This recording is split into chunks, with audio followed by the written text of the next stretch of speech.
ఇప్పుడు no cost cough syrup తో 60 రూపాయల విలువ గల ఇన్హేలర్ పూర్తిగా ఉచితం. దెబ్బకి దగ్గు జలుబు మాయం.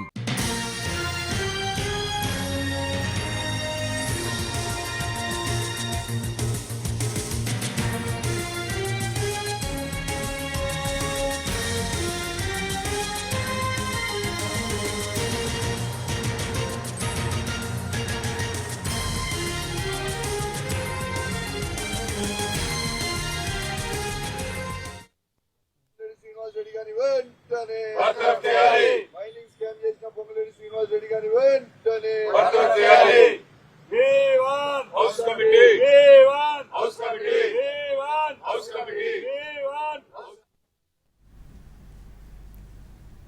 అక్రమ మైనింగ్పై సభాసంఘం వేయాలని బీఆర్ఎస్ డిమాండ్ చేసింది.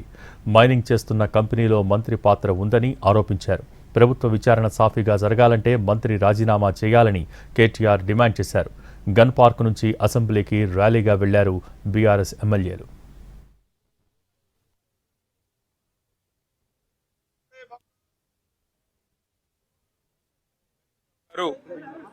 నిన్న ఈ రాష్ట్ర ప్రభుత్వంలో నెంబర్ 2గా ఉన్న ఒక మంత్రి గారి స్కామ్ను ఆయన కుటుంబానికి సంబంధించిన కంపెనీ ఎంత దారుణంగా నిబంధనలను ఉల్లంఘించి అక్రమ మైనింగ్ కు పాల్పడ్డ విషయాన్ని ఆధారాలతో సహా, అది కూడా ప్రభుత్వమే ఇచ్చిన డాక్యుమెంట్లతో సహా బయటపెట్టేసరికి ముఖ్యమంత్రి గారు, ప్రభుత్వం ఒక్కసారిగా బిత్తరపోయింది, ఒక్కసారిగా కలవరపడ్డది.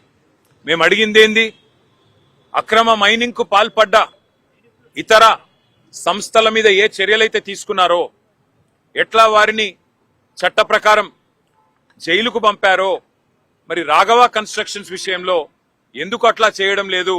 ఏ కారణం చేత, మంత్రి గారి కంపెనీ కాబట్టా, లేకపోతే ఇందులో ముఖ్యమంత్రి వాటా ఉన్నది కాబట్టా, ఏ కారణం చేత మీరు యాక్షన్ తీసుకోవట్లేదు అని చెప్పి ఆధారాలతో సహా మొత్తం వాస్తవాలని మా శాసనసభాపక్ష ఉపనాయకుడు హరీష్ రావు గారు బయటపెడితే, నిన్న ముఖ్యమంత్రి గారు వచ్చి 2 విషయాలు ఒప్పుకున్నారు.